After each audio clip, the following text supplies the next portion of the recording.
se você vira o gestor de TI da Coca-Cola. E aí a diretoria vai virar para você e vai falar: fulano, você tem um orçamento, sei lá, de 8 milhões para você gastar com tecnologia. E tudo precisa estar funcionando. Você vai pensar 2 vezes antes de contratar um fornecedor. Por quê? Porque você vai falar: cara, eu preciso contratar um fornecedor que entregue mesmo o prometido e que não me coloque o meu emprego em risco. É isso que passa na cabeça dos gestores. Outras empresas, né, empresas medianas que não podem pagar R$800 lá no valor ou meia hora, mas podem pagar 250, por exemplo. O que acontece? O gestor está pensando, ele fala: cara, eu vou comprar essa empresa aqui, dessa empresa, porque ela é mais conhecida. E se ela é mais conhecida, qualquer problema que der, se a empresa não conseguir entregar, eu não boto o meu na reta, porque eu posso virar aqui e falar: cara, mas ela é uma empresa super conhecida, eles me enganaram aqui. Tipo, o gestor, ele não fica com o dele na reta, o cargo dele exposto, sabe? A cabeça a prêmio. Ele prefere pagar mais caro para uma empresa conhecida porque ele não tem risco. Agora você, que está aí, que não tem uma empresa, que não é dono de uma empresa famosa de mercado,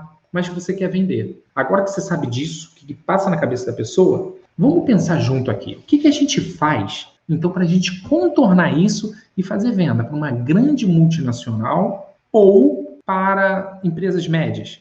Recapitulando, é o risco. O cliente, antes de contratar, ele está avaliando qual é o risco.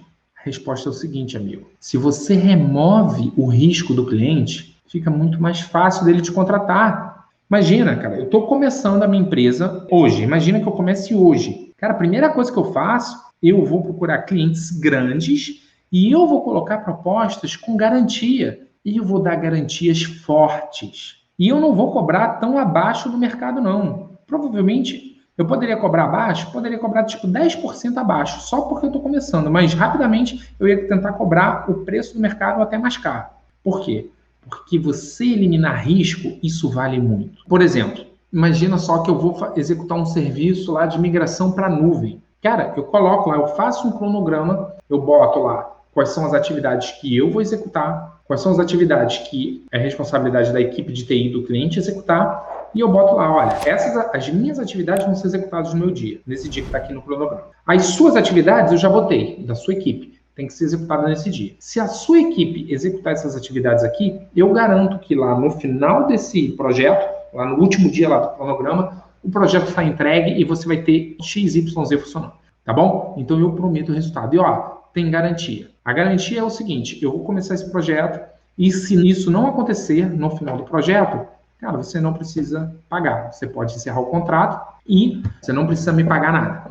E por que é bom você fazer isso? Primeiro, porque quando você faz isso, você pode cobrar preços mais caros. Segundo, você remove, né, a desconfiança que o cliente tem. Porque ele fala: cara, esse cara botou na mesa ali, ele deve se garantir. Então você já passa mais credibilidade. Ah, Ronald, beleza. Mas e se não funcionar e eu tiver que devolver o dinheiro do cliente? Se não funcionar por culpa sua, por falta de conhecimento seu e por incompetência, sei lá, sua ou da sua equipe, se a culpa for sua, cara, no final das contas, você fez um projeto que você não sabia entregar e você passou ali, aprendeu. Você teve a oportunidade de aprender e, cara, infelizmente você não teve competência para entregar. E aí eu aconselho que você devolva o dinheiro mesmo do cliente, tá? Mas você pode olhar pelo lado bom. Pelo menos você passou por uma experiência, você aprendeu a fazer um projeto daquele e futuramente, quando você tiver outro cliente, você não vai cometer os mesmos erros que você cometeu para entregar o primeiro projeto. Agora, se não for culpa sua, se for culpa do ambiente do cliente que está ruim, se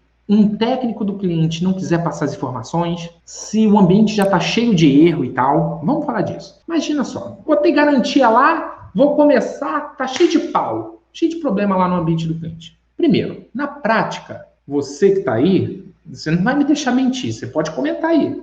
Na prática é o seguinte: quando a gente fecha um projeto com um cliente, né, a gente vai executar, fazer migração de AD. Nossa, como eu fiz migração de AD. Chegava lá, o AD do cara estava todo zoado. O que acontece? O cliente ele vira para você e fala: ah, não, mas ó, sempre funcionou. É porque você está querendo migrar agora que o negócio começou a ficar zoado. E ele não imputa essa responsabilidade para a gente consertar, muitas vezes, certo? E a gente quer botar o projeto. E o cliente ele fala: ó, cara, você que sabe, se quiser fazer o projeto, faz. Se não quiser, deixa como estava. e a gente não conserta para poder fazer o projeto andar e funcionar e entregar o projeto? Nesse cenário, muitas vezes a gente conserta. Então, nesse cenário, você continua oferecendo garantia. No outro cenário, de boicote ou de má vontade do cliente, isso daí é fácil de você resolver. Antes de fechar o projeto, na hora de apresentar sua proposta, você vai discriminar quais são as atividades que são de minha responsabilidade e quais atividades são de responsabilidade do cliente. E aí você vai dizer que é uma garantia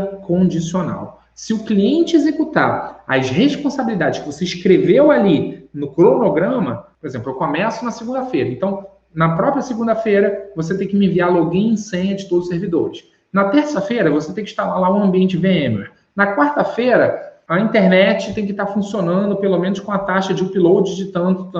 Eu botaria na proposta. Se isso tudo acontecer, no final eu garanto lá. Se não acontecer, que são essas atividades de responsabilidade da sua equipe, aí eu não posso garantir o resultado. A garantia não vale. Então, se você cria a garantia condicional e mostra qual é a responsabilidade do cliente, cara, você está protegido. Porque se o cliente não cumprir a parte dele, você fala, olha, cara, eu cumpro a minha, mas eu fiquei aguardando fulano me passar, ou fulano fazer isso, tá bom? Coisas que não são da minha responsabilidade. É assim que você faz.